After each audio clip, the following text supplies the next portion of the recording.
Nampally TNGO భవన్లో 4th class సిబ్బంది ఆందోళనకు దిగారు. తెలంగాణకు చెందిన తమను ఏపీకి కేటాయించడంతో ఇబ్బంది పడుతున్నామని అన్నారు. జీతాలు చాలక విజయవాడలో హోటళ్లలో పనిచేసుకోవాల్సి వస్తోందని చెప్పారు. తెలంగాణకే తమను కేటాయించాలని, అప్పటి వరకు ఆందోళన ఆపేది లేదని స్పష్టం చేశారు. టీఎన్జీఓ భవన్ కు తాళాలు వేసి పెట్రోల్ బాటిళ్లతో సిబ్బంది నిరసన చేశారు. దీంతో భవన్ దగ్గర ఉద్రిక్త పరిస్థితి ఏర్పడింది.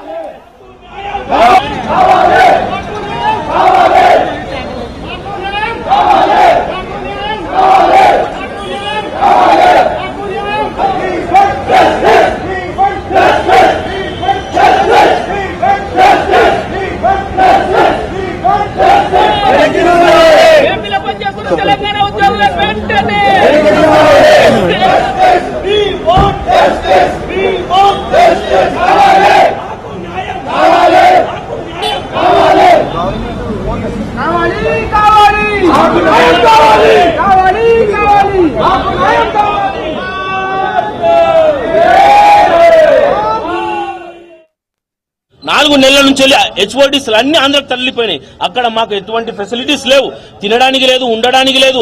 ఫంక్షన్ హాల్లో పడుకుంటున్నాం 50 రూపాయలు ఇచ్చి, రోడ్డు మీద ఫుట్పాత్లలో పండుకుంటున్నాం. మా జీతాలు సరిపోక మేము హోటళ్లలో పనిచేస్తున్నాం, లేబర్ పని చేస్తున్నాం. మేము అక్కడ భరించలేక మాకు న్యాయం కావాలని మేము ఈ రోజు ఈ స్థానానికి వచ్చి కూర్చున్నాం. మాకు న్యాయం జరిగేంత వరకు మేము రాము, సావడానికన్నా సిద్ధపడ్డాం. దయచేసి మా ఉద్యమం ఒకటే, మమ్మల్ని తెలంగాణకు వెంటనే వెనక్కి తీసుకోవాలి. మా ఒకటే డిమాండ్, ప్రధానమైన డిమాండ్, తెలంగాణకు వెంటనే వెనక్కి తీసుకోవాలి. మేము ఆంధ్రాలో బతకలేము, మా జీతాలు సరిపోవు. మేము తెలంగాణ గురించి మేము పోరాటం చేశాం కాబట్టి మేము ముందున్నాం. కాబట్టి మాకు న్యాయం చేయవలసిందిగా మీ పత్రికామనంగా మేము తెలియజేస్తాం. నాంపల్లి టీఎన్జీఓ భవన్లో 4th క్లాస్ సిబ్బంది ఆందోళనకు దిగారు. తెలంగాణకు చెందిన తమను ఏపీకి కేటాయించడంతో ఇబ్బంది పడుతున్నామని అన్నారు. జీతాలు చాలక విజయవాడలో హోటళ్లలో పనిచేసుకోవాల్సి వస్తోందని చెప్పారు. తెలంగాణకే తమను కేటాయించాలని, అప్పటి వరకు ఆందోళన ఆపేది లేదని స్పష్టం చేశారు. టీఎన్జీఓ భవన్ కు తాళాలు వేసి పెట్రోల్ బాటిళ్లతో సిబ్బంది నిరసన చేశారు. దీంతో భవన్ దగ్గర ఉద్రిక్త పరిస్థితి ఏర్పడింది. ఈ 4th క్లాస్ ఉద్యోగుల ఆందోళనపై మరిన్ని వివరాలు రవికిరణ్ అడిగి తెలుసుకుందాం. రవికిరణ్, ఉద్యోగుల ప్రధాన డిమాండ్లు ఏం చెప్తున్నారు? ప్రస్తుతం ఎలా ఉంది పరిస్థితి? యశోద, నాంపల్లి టీఎన్జీఓ భవన్ వద్ద ప్రస్తుతం అయితే ఉద్రిక్త పరిస్థితి నెలకొంది. ఎందుకంటే తెలంగాణ ప్రాంతానికి చెందిన 650 మంది 4th క్లాస్ ఎంప్లాయీస్ ని తెలంగాణ ఏర్పడ్డ తర్వాత బైఫర్కేషన్ లో భాగంగా 650 మంది 4th క్లాస్ ఎంప్లాయీని ఏపీ గవర్నమెంట్ కి కేటాయించడం జరిగింది. దీనిలో భాగంగా చాలా మంది ఎంప్లాయీలు, కొందరు ఆంధ్రప్రదేశ్ లో వర్క్ చేస్తున్నారు, మరి కొంతమంది ఎంప్లాయీలు అంటే 650 మంది, అందులో కొందరు ఆంధ్రప్రదేశ్ లో వర్క్ చేస్తుండగా మరి కొందరు హైదరాబాద్ లోని ఏపీ సెక్రటరీ లో వర్క్ చేస్తున్నారు. అయితే ఇటీవల ఏపీ గవర్నమెంట్ కూడా ఒక నిర్ణయం తీసుకోవడం జరిగింది. ఇక్కడ ఏపీ సెక్రటరీ అవుతుంది హెచ్ఓడితో సహా మిగతా ఎంప్లాయీస్ అందరూ కూడా గ్రూప్ వన్ క్యాడర్ కావచ్చు, సివిల్ క్యాడర్ కావచ్చు, తర్వాత గ్రూప్ 2 క్యాడర్, 4th క్లాస్ ఎంప్లాయీలు అందరూ కూడా విజయవాడ కేంద్రంగా అక్కడ ఆఫీసులను ఏర్పాటు చేసుకుని అక్కడి నుంచే విధులు నిర్వహించాలని ఏపీ గవర్నమెంట్ నిర్ణయం తీసుకోవడంతో ఇక్కడ కొంత తెలంగాణ చెందిన ఏపీ అలాట్మెంట్ అయిన 4th క్లాస్ ఎంప్లాయీస్ కూడా డైలీ ట్రైన్ లో, బస్సులో ఏపీకి విజయవాడ వెళ్ళి రావడం జరుగుతుంది. అలాగే మరికొంతమంది ఎంప్లాయీస్ కూడా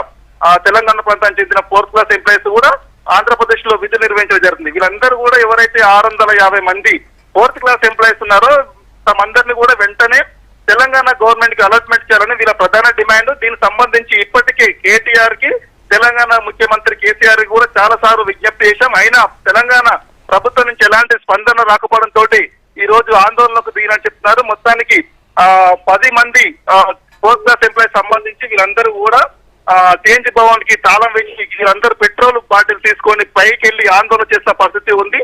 గవర్నమెంట్ కనుక 650 మంది 4th క్లాస్ ఎంప్లాయీస్ ని వెంటనే తెలంగాణకు అలాట్మెంట్ చేసే విధంగా చర్యలు తీసుకోవాలి, లేకపోతే మా ఉద్యమం ఆగదు, ఆందోళన కొనసాగిస్తాం అన్నట్టు కూడా తెలంగాణ 4th క్లాస్ ఎంప్లాయీస్ ఉద్యోగులు తేల్చి చెప్తున్నారు. ప్రస్తుతం అయితే ఇక్కడ టీఎన్జీఓ భవన్ ముందు ఎంప్లాయీస్ ఆందోళన చేస్తున్నారు. ఇక్కడ పరిస్థితి కొద్దిగా ఉద్రిక్త వాతావరణం నెలకొంది. పోలీసులు కూడా వీళ్ళని సర్ది చెప్పే ప్రయత్నం చేస్తున్నారు. కానీ గవర్నమెంట్ నుంచి స్పష్టమైన హామీ వచ్చేంత వరకు కూడా మేము ఇక్కడ ఆందోళన విరమించే ప్రసక్తి లేదని చెప్తున్నారు. అలాగే ఎవరైతే తెలంగాణ ప్రాంతానికి చెందిన 650 మంది 4th క్లాస్ ఎంప్లాయీస్ ఆంధ్రప్రదేశ్ లో విధులు నిర్వహిస్తున్నారో వీళ్ళందరూ కూడా అక్కడ చాలా సమస్యలు ఎదుర్కొంటున్నాం. ఎందుకంటే 4th క్లాస్ ఎంప్లాయీస్ అందరికీ కూడా జీతాలు 20 నుంచి 20 వేల వరకు ఉంటాయి. అక్కడ వచ్చే సాలరీతో అక్కడ తమకు గిట్టుబాటు అంటే అక్కడ తమకు ఉండడం చాలా ఇబ్బందికరమైన పరిస్థితి ఏర్పడుతుంది. అలాగే తాము పిల్లలు కానీ కుటుంబ సభ్యులు కానీ హైదరాబాద్ లో ఉంటున్నారు, రోజు పై రావడం కానీ తర్వాత ఫ్యామిలీకి దూరంగా ఉండడంతో కొన్ని ఆర్థిక పరమైన సమస్యలు ఇతర సమస్యలు ఎదుర్కొంటున్నాము. తర్వాత అక్కడ మాకు కొద్దిగా మెంటల్ కూడా కొద్దిగా ఇబ్బందికరమైన పరిస్థితులు ఎదుర్కోవాల్సిన పరిస్థితి వస్తుంది. కాబట్టి వెంటనే తెలంగాణ గవర్నమెంట్ స్పందించి 650 మంది 4th క్లాస్ ఎంప్లాయీస్ ని ఇమ్మీడియట్లీగా తెలంగాణ గవర్నమెంట్ అలాట్మెంట్ చేసే విధంగా ప్రయత్నాలు చేపట్టాలి. అలా చేపట్టేంత వరకు తమ ఉద్యమంగానే ఆందోళనగానే కొనసాగిస్తామని 4th క్లాస్ ఎంప్లాయీస్ తేల్చి చెప్తున్నారు. Yashoda. Okay, thank you Ravikiran.